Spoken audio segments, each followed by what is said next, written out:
What's happening, people? Welcome back to another power packed, energetic podcast of the Many Adult Troubles. For today's podcast, I have with me an energy powerhouse. In the past 45 days, I have seen his ads over 100 times from two different pages. I've been following him on LinkedIn over a year now, and it did take a effort to get him on the podcast. The current marketing head of Klook India and father of Phoebe, I have with me today Vaibhav Sisinti. First of all, thank you so much, sir, for doing this, taking out 60, 70 minutes of your time for the podcast. Thanks, Ayush. Thanks for having me. Thanks to your persistence of getting me onto this because I've been going crazy since last couple of months and I've been dealing all the podcast invitations that I've got.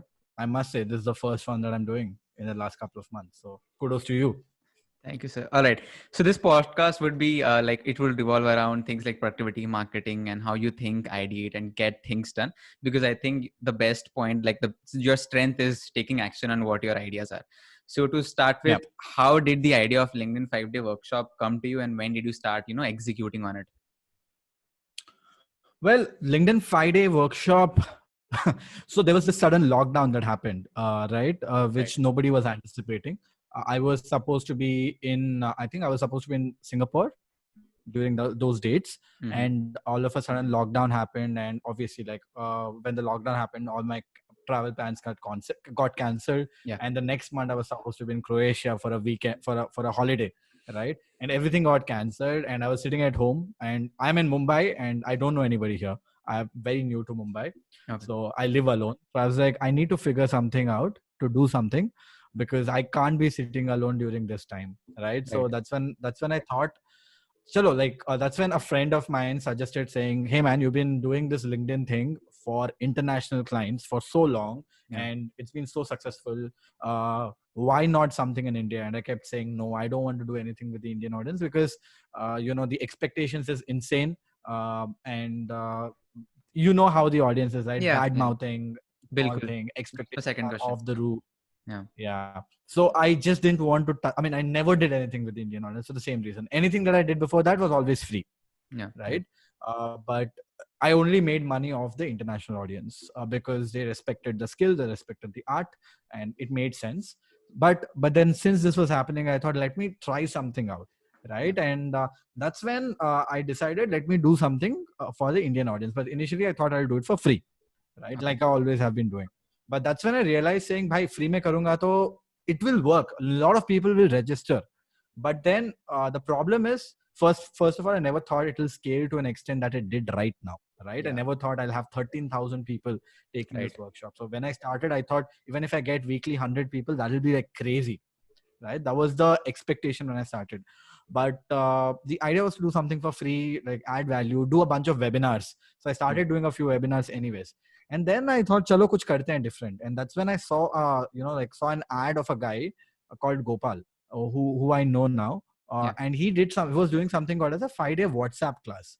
I enrolled into it and I realized that, okay, this looks like an interesting model, but I didn't like the way it is being executed, right? Because WhatsApp mein video dalo and all that, I'd done it back in the day for free. Right. And I thought, no, let's do something interesting. So I thought I got interested with the model of keeping an user engaged for 5 days and making him complete what I worked on, because that was one of the biggest reasons why I was not creating content. Because people were not watching till the end. Yeah. So people are not watching till the end and the effort is going into vain. Right. So that's when I thought, chalo, 5-day workshop karte hain, but the model has to be in such a way that I push people to execute. Right. And I started running ads. I thought, let's run some ads because it's Indian audience. Worst case, I thought I'll invest 1 lakh. Loss hoga to hoga. It's not going to change my life. If I lose that lakh, I'll feel bad, but that's okay. So I ran ads and I set up ads at 3 in the night with the target that on a Tuesday, with a target that by Saturday, if I'm able to hit 100 people at a 500 rupee cost price, though I don't make any money, right? If I'm acquiring at a 1x ROAS, I'm happy. Yeah. I woke up at 11 in the morning with some 40 sales. I was like, what just happened? How is that even possible? So it just blew up. Because again, right, the kind of ads that I was running was also to the audience that are already visited my page, visited my website. Because I've been giving value for 2.5 years without charging them anything. So a lot of people have been visiting my site, checking out what I do. And also that's where it started, and rest has been history. Right. So how did you deal with the initial backlash that you faced? You faced some backlash, I think, on LinkedIn. I am super active on LinkedIn. I saw a few people commenting and all that. So how did you deal with that? So here's the thing, right? No matter what you do, you will always find two kinds of people. One, people who will support you. Yeah. Two, people who won't like what you're doing. So a lot of times we need to understand also, this is something that I keep reminding myself as well. All those people who talk are people who have got nothing else to do. They either are talking because they can't do what you are doing, or Yeah. have this feeling that you know what, this is something that I can do, but this guy is doing, so what's the big deal in this, right? And they have this feeling that they can do it, but they're not doing it while you are doing it, and they're not okay with that feeling, right? This comes with I don't know, possessiveness, not possessiveness maybe, but it comes with that mindset of ये क्यों कर रहा है, right? So it comes with that mindset, and backlash is always going to be there. But when I've never in my life have faced backlash before, right? So when it happens for the first time, it takes you a while to understand how to handle it. But that was an amazing experience. Everything that you do is a learning, right? That learning was key. One is that no matter what you do, no matter how many people are happy, there are always people who will talk. लोगों का काम है बोलना, लोग तो बोलेंगे. The other thing that I've learned is, before that I had done like 4 or 5 batches. I don't remember how many, right? I'd done a few batches, and the rating was 9.75 or something out of 10, right? And this is coming from a paid customer. This is not a joke, right? The rating is not a joke. So I thought if somebody posts something, then like people will rip them apart, right? Because they've gone through the program. That didn't happen either. And that's when I realized the second thing, that people don't want to get their hands dirty on anything. If you see somebody posting positive, if you see somebody posting positive, then you are happy to post saying that, oh, I have had a wonderful experience as well. But someone is challenging you, they don't want to get into that commotion. Life. You know what I mean? Right. I know. But then the moment I commented, everybody came for support. Till I commented, they were not sure. Agar jaunga to kya hoga? There is so much. So, you know, that's part of how things are, I guess. And the reason why I never usually engage with these content is because those posts are put for so that they can get some attention. The moment you comment, they're getting what they want. True. A lot of times you have to understand that they have got nothing to lose. Everything. So no matter what happens, they lose nothing, and you are on the other side all the time, right? So you have to balance it nicely. And the other thing is, does anything change because of one person's perspective or 10 people's perspective? It doesn't. It just doesn't. So a lot of learnings, but that's part of learning as well, right? Got it. All right, so let's go back to your school days. So I have done my research, and I know that back in your school days, you were not a great student, and then there was a time where you almost dropped out of school. From there, you had conversation with your dad, and finally, you gave your boards after failing your pre-boards, and then you gave your boards. You scored 70 odd marks, which is pretty decent. And so could you just go back to that time and help us with what's transpired back then, how you dealt with it, and how it changed you as a person? So what happens is, what you guys know based on what I've written is only that story of that specific instance or specific time period. But what that led to was because of multiple instances that had happened in the past, right? On my personal front, more than anything else. The thing is, I was never one of those people who wouldn't open books, or I was never one of those people who would not try. I always tried. I always sat in front of books. I always had the intent to pass. I always had the intent to score good marks. I was not just one of those people who is gifted with good education skills, I guess. And two is, I studied in ICSE, man, and ICSE is a different ball game altogether. Biology had four textbooks. Biology had 4 textbooks. Every freaking subject had 4 different textbooks that you had to study from. Right? So I barely was able to do anything with that. But again, the intent was always there to get good scores, but it never happened. So, right. But I think board exams were the only time where I got actually a fair field to play with. My school was also those schools who always suppressed marks so that we will study harder to get better scores. Right. In boards, that showed up. The effort that was put in probably was 2x, I'm sure, right? But that basically showed up. But what was the mindset back in the day is, this has always been the mindset for me. That is, if somebody, like, I like proving people wrong, right? Correct. If somebody says, so you are not good enough and that, and I feel I don't agree with that person, I won't fight. I would prove the person wrong by my actions, and that's been my attitude throughout. Yeah. Right. So in fact, when I was starting the LinkedIn workshop, somebody made a post saying that these ads are so shit. I was like, Okay. okay, ads are probably shit. Okay, you probably understand They are marketing not. better than me. Huh? They No, are no, but not. that's okay. Few people Yeah. think they're shit, which is okay, right? You probably understand marketing better than me, but I would rely on data rather than you, Mm-hmm. right? And the data is proven who is the other person that you have seen who has scaled it so much, Yeah. right? So that is my way of proving people wrong, right? I Awesome. don't have to Awesome. fight. Think, oh, I'm amazing, I'm good, I'm strong. No, there's no point. Just smile and Yeah. leave, right? And prove them with actions. So Mm. that was always my mindset even then. Right. Right. So that's what I did. Yeah. I proved people wrong, You did. You did. and it was Right. This is actually this particular concept. Bio Biceps also talks about this a lot, and he also does this ki ठीक है तूने मेरे को बोला ही नहीं करूँगा मैं वही करूँगा. So yeah, that's great. All right. नहीं, So ये नहीं करूंगा मैं वही करूंगा is a different concept I altogether. mean That is, yeah I get it. oh, you Yeah. said you're not नहीं good कर enough in पाऊंगा वाला. this. Mm-hmm. The idea is, I mean, it's slightly different. I think if you challenge me saying, Vaibhav, can you build the best podcast in the country? I'd be like, maybe I can, maybe I can't, but that's not of my interest. So, okay. But if you say, Vaibhav, like, I don't know, can you like drive 4x of growth in 1 year for this product? I'm not been able to, and I don't think you can. If I think that's an interesting challenge to take up, I'll take it up. Correct. There's a difference. Correct. Yeah, Correct. I would always pick your battles, man. Always pick your Yeah. battles. Yeah. Don't Right. just get into a battle just for the sake of it. Right. So in college, you tried out a bunch of things from a blog and then event management, all that. And you had a blog, Android Discovery, to event organization, amongst other things. How were you introduced to marketing back in the day? And what stuck with you that you're still a growth marketer and awesome at it? Yeah. So, I mean,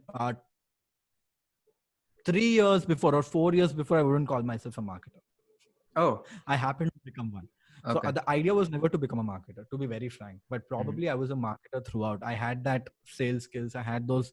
I could speak, and I had those imagination or creative aspect in me, creative quotient with me. But when I started discovering Android, I built a website. I figured out how to build a website. I didn't even know what domain and hosting was.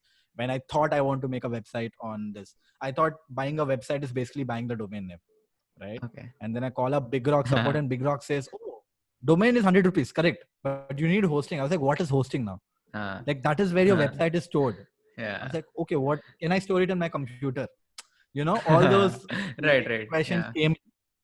But again, this generation right now, like, is much more advanced than what I was back in the day. But again, right, back then I didn't know, so I tried to figure out everything. I tried to figure out how to build a website as well. I didn't even have a computer, so my friend would sleep, and after he sleeps, I would take his computer, laptop, and start learn things on my mobile phone and start executing once he sleeps. It was crazy. It was hustle. It was fun, and I thought this is how Crazy life heads. is. Yeah. This was with discovering Android. So I built the Yeah. website. After building the website, I was like, how are people gonna notice my website? Like, I built it great, but how are people gonna notice my website? That's when I read about SEO. That's when I started doing some level of SEO back in the day, right? And then I created Facebook groups. That was back in the day. Communities didn't even exist. Yeah.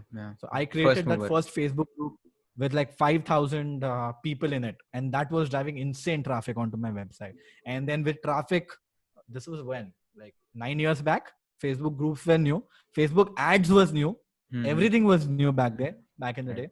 So yeah, I mean, that's when I got introduced to. That's when I ran my first Facebook ads as well. Like, I was probably like 2011 is when I ran my first Facebook ad with the $50 ad coupon that Fat Cow gave me. And then I realized this is amazing. Fat Cow hosting cost me $13, while it gives me a $50 hosting coupon. And I have so many friends in my college. So I created Fat Cow accounts on everybody's name, would get $50 ad coupons and start running ads. Yeah. So that is how I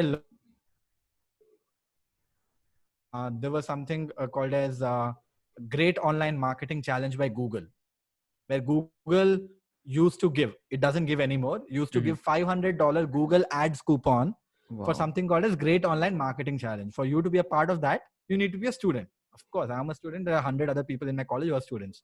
Leverage that. Probably must have ran like, I don't know, $5,000-6,000 worth of ads for free, just like this. Yeah. Got Right. it. So did a lot of jugaad, and that's basically how I got to know about marketing. But again, right, when I joined Uber also, I never called myself as a marketer. I called myself as a, I don't know, I never called anything to myself. Like the idea was just a go-getter, right? Like you give me a problem, I'll solve it. I'll figure out how to solve it. I didn't never called myself a marketer. In fact, when I joined Uber also, I didn't join as a marketer.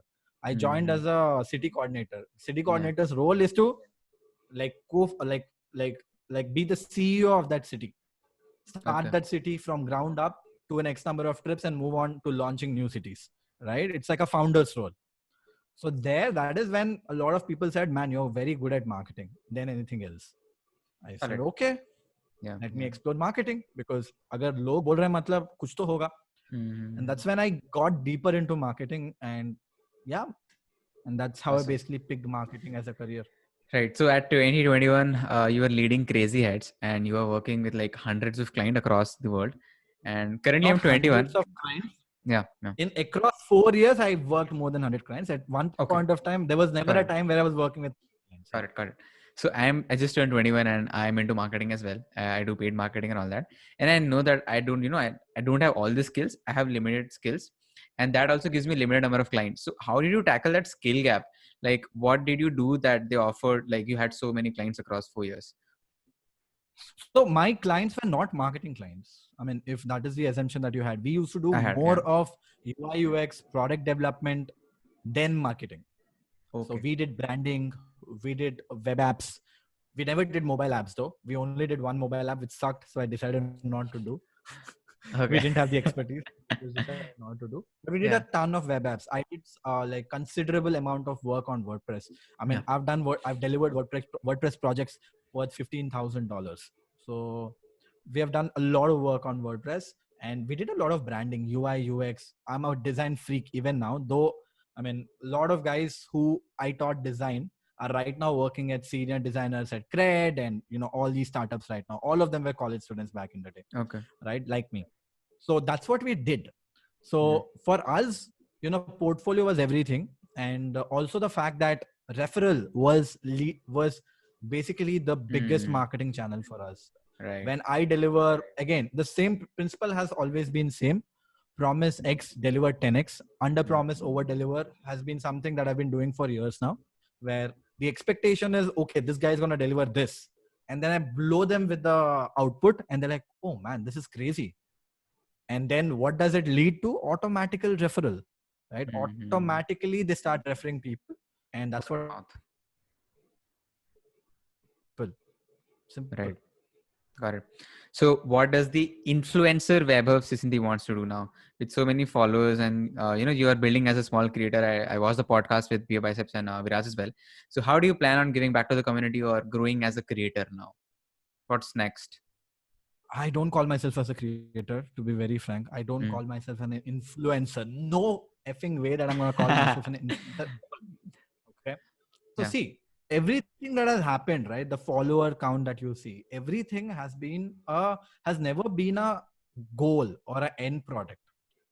It has always, the followers and the reach always has been a byproduct. I did what I enjoyed doing. I still do the same thing. I do what I enjoy doing. The moment I don't enjoy something, I'm going to ditch it. It's not going to matter. Right? So I started making some YouTube videos. I've been procrastinating about this for 2.5 years.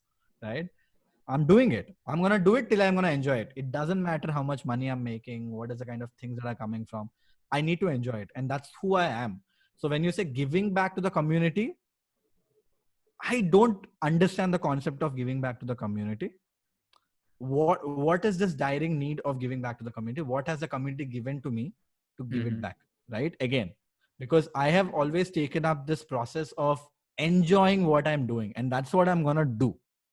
So when I give out free content, when I create resources, I don't do it because I feel, the community has given me so much, so I'm giving back. I'm doing it because put considerable amount of work or time into this, and I want people to use it. That's why I'm giving back. That's Got my it. form of giving back. Right? So there is nothing, according to me, there is for personally for me, there's nothing called as giving back to the community. It's about just, again, right?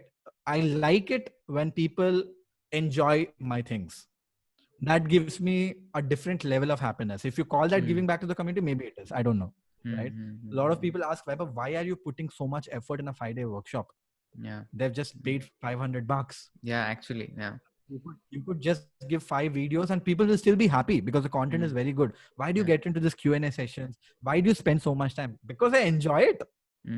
That's why I do it. I love that connect with people. Right? So if you call that as giving back to the community, probably that is. But then I'm just doing what I enjoy, man. That's it. Simple.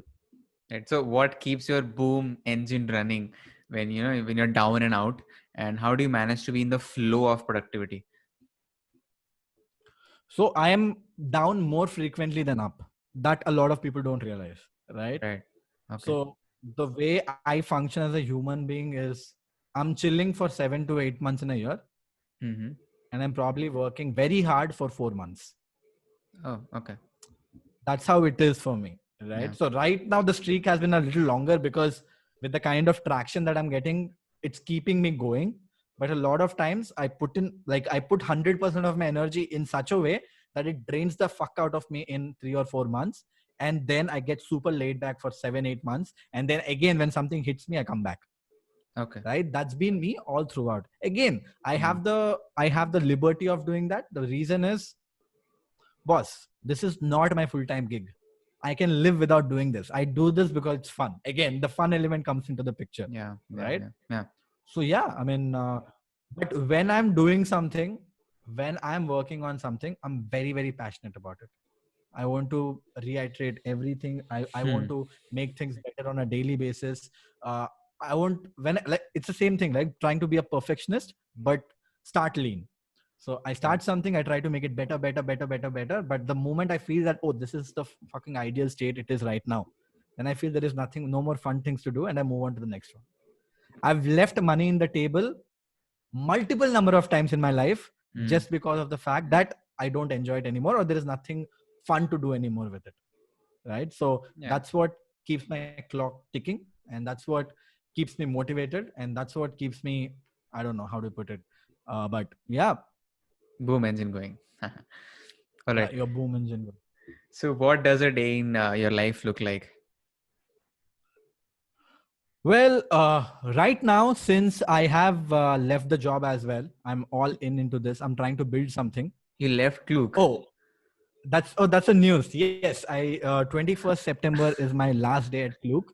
I'm kickstarting my entrepreneurship stint again. Oh wow. Obviously, nobody knows what I'm gonna do, but I'm working on something on the edtech space only. Trying to build something very small. Let's see how that goes. I'm giving myself 6 months because it's been 5.5 years since I've done anything full time, and I really want to see what can happen if I go all in. Yeah, so I'm working something on the edtech space. Not sure how it's gonna pan out, but people trying to have something considerable by December. That's the plan. Again, I give myself dates, or else I am very laid back that way. So December is the date till when I have some goals in my mind. If I hit those goals and everything is working out well, I'll continue to do it. If nothing works out, we'll look for a job. Big deal. We'll get one. Not a big problem. Yeah. Right. So, like, what does your day look like?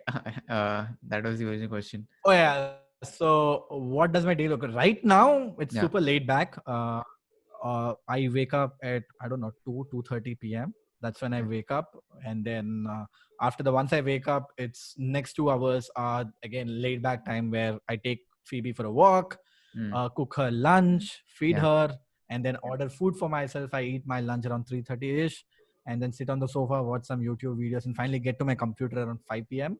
And after 5 p.m., it depends if I have calls, no calls, if I have like these webinars. or I might have a few meetings. I might have to make some optimizations on my ads and so on and on. So once I sit at 5 p.m., it's work. The table that I sit on, I'm on this till probably 11:30, 11:30, 12. Whoa. Get off, have my dinner, work Phoebe again, come back, and usually sit back again and continue working till 3:30, 2:33, 3:30, something. It depends on how much work I have. And then sometimes, I take, when I'm taking a dinner break, I might take it for longer when there's something nice to watch.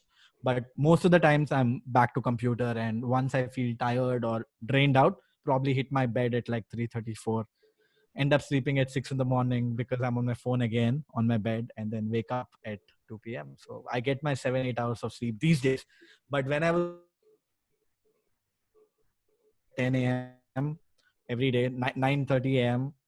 on my workstation by 10 a.m. Working for Klook till 5:30, and I'm very religious when I'm working on something where it was like office hours, and then I would touch about 5-day workshop. I wouldn't even take calls of people. I wouldn't even respond messages of my side hustle when I'm working for my full-time gig, right? So, and then no break, directly jump onto this. Then it was much more crazier because I was sleeping for 4 hours, 3 hours for good 2-3 months, right? But now I'm just chilling right now a little. But again, it's gonna get crazier very soon. The moment I start working on the A tech thing. All right. What has been the craziest thing to happen to you, which led to a monumental change in you, basically unexpected change in you? there's never been so. There's never been one like that where, I mean, can't think of anything for sure. But then there's some interesting things that have happened in my life for sure, right? I raised a round of investment when I was 20 years old, which I shouldn't have. I didn't have to raise that money because I was making enough money. I was kind of brainwashed to raise that round. Okay. And that basically flipped a lot of scripts for me, because till then we were completely remote. And the moment those 20 lakhs hit my account, which was not a lot of money, 2 million Indian rupees is not a lot. But for a 20-year-old, it's quite significant amount to hit the bank account as an investment. Somebody just bought 10% of my company for 20 lakhs. This is crazy. That is my company. This is crazy. That means my company was valued at 2 crores when I was 20 years old. That was a lot of money, right?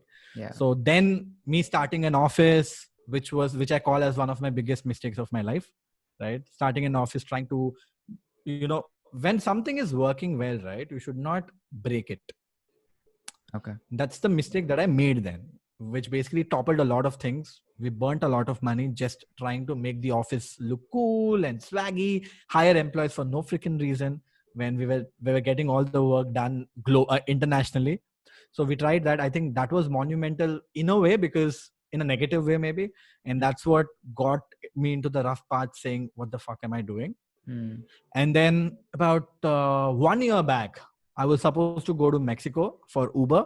And one day before I was leaving for Mexico, the next day was my flight, I get a call saying the move is cancelled. Right? I left my house. I, broke my lease, sold all my stuff. Yeah. Sitting in a hotel, saying, next day I have my flight. Just got back from a party. We were all partying hard, got back semi-drunk, and I see an email and a message. Next day morning, they say, don't get onto the flight. The move is cancelled because of some reorg structure. And that became a positively monumental thing, because for 4.5 years that I was with Uber, the first 3 years I enjoyed a lot. The last 1.5 year was the time when I kind of knew everything that there was. Any problem that you throw at me, I knew the solution from straight back. So the challenging part of it was gone, and I was just getting comfortable.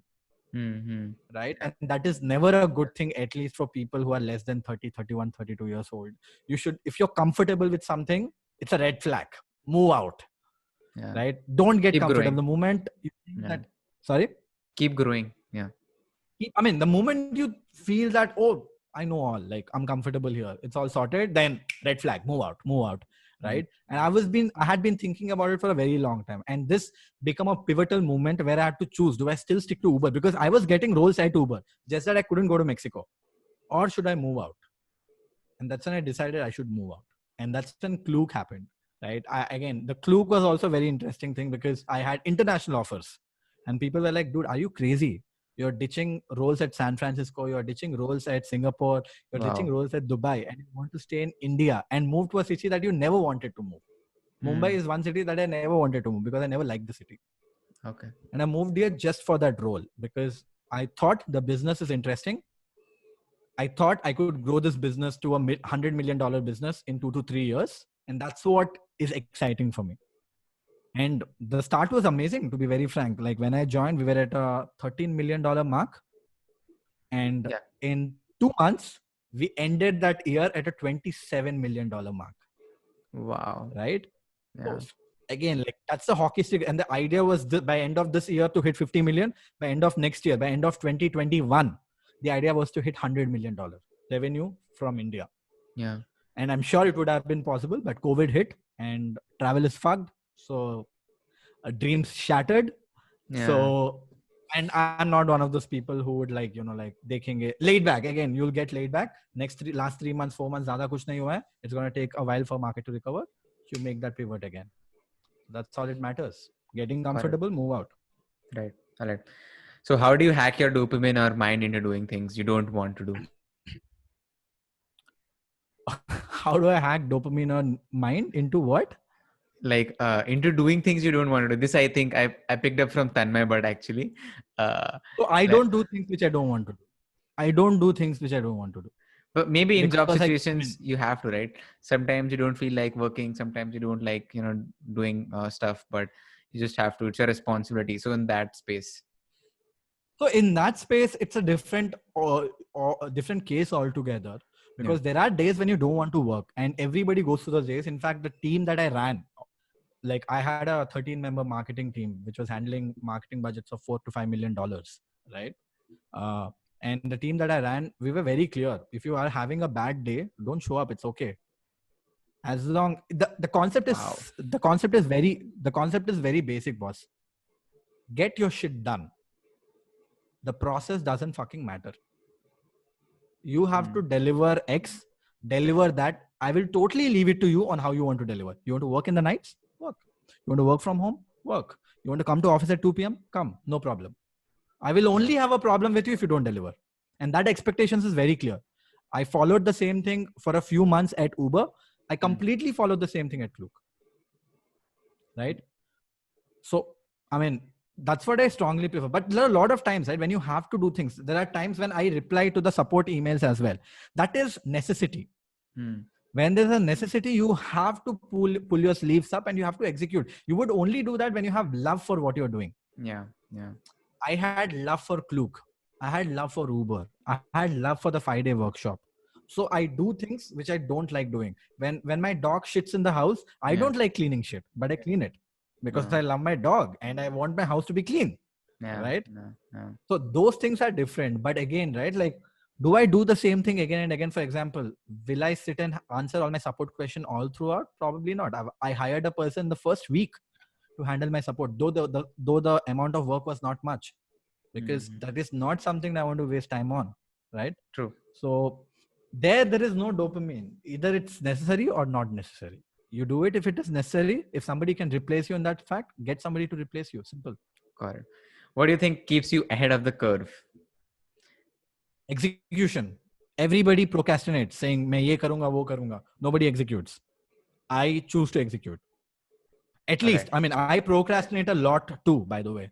But I execute, if not today, tomorrow. And one thing that has worked brilliantly well for me in terms of execution is giving myself deadlines. And I give myself deadlines in a very funny way. Obviously, if I tell that by Monday I'll do this, I might cross that saying, "Theek hai na, Tuesday karenge." But what I do then is I make a post on my Facebook and LinkedIn saying Monday something interesting is coming up. Now I'm fucking forced to do it because people will ask me if I don't do it by Monday. And that's how the giveaway happened as well. I made a post. I made a video saying big giveaway coming up 2 crores on Monday. Yeah, on Monday.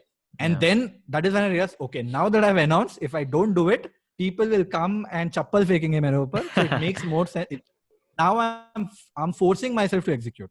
The same happened with 5-day workshop, right? So I thought about 5-day workshop on Thursday. I told I'll start working on Friday, and I told my ads needs to go live on Monday.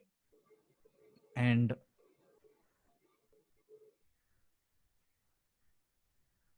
it got delayed by a day because landing page and that took me some time to do it. But then Yeah. I went live on Tuesday. Right? Right. When Right. you give yourself deadlines, you get over the procrastination, which works. Mhm. Got it. All right. So second last question. Three favorite books and podcast you would recommend anybody. I'm not a book guy. I don't read books at all. Okay. Sorry for that. Sorry for breaking that to Three you. resources or three tools. I know that you're a tool guy for sure.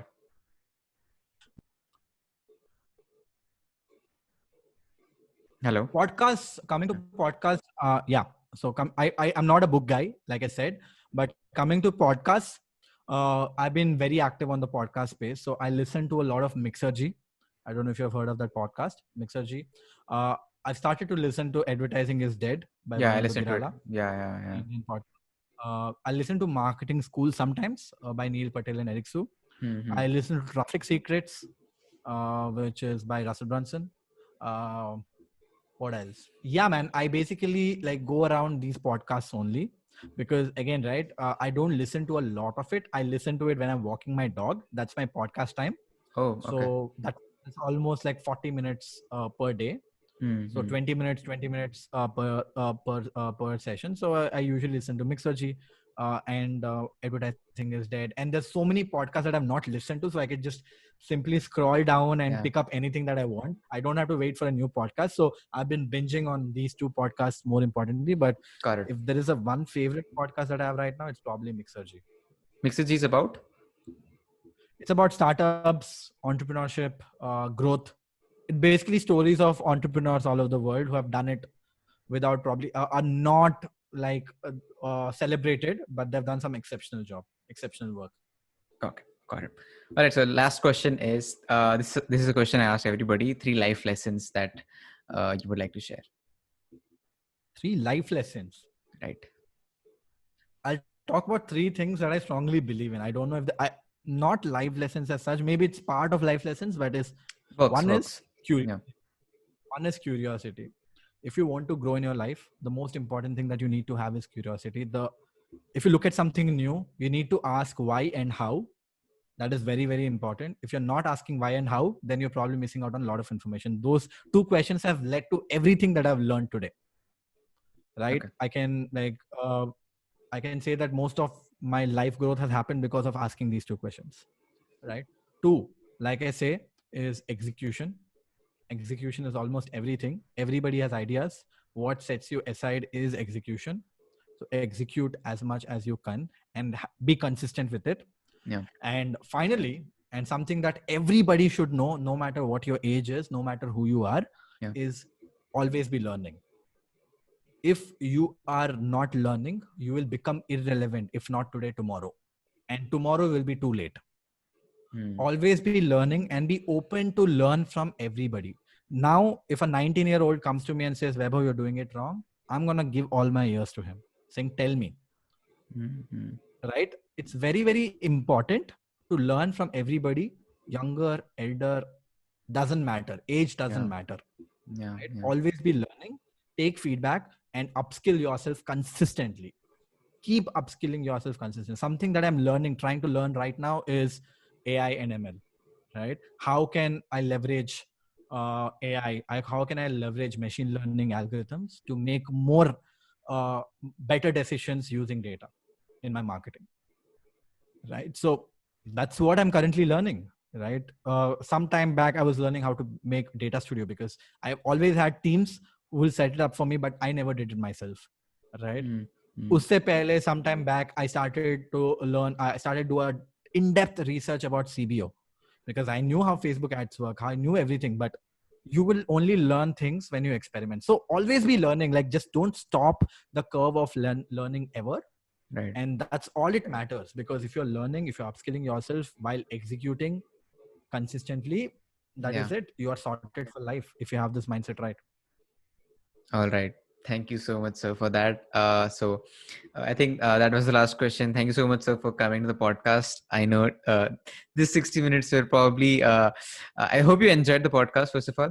And I hope listeners enjoyed too. Thank you so much for doing this. Yeah.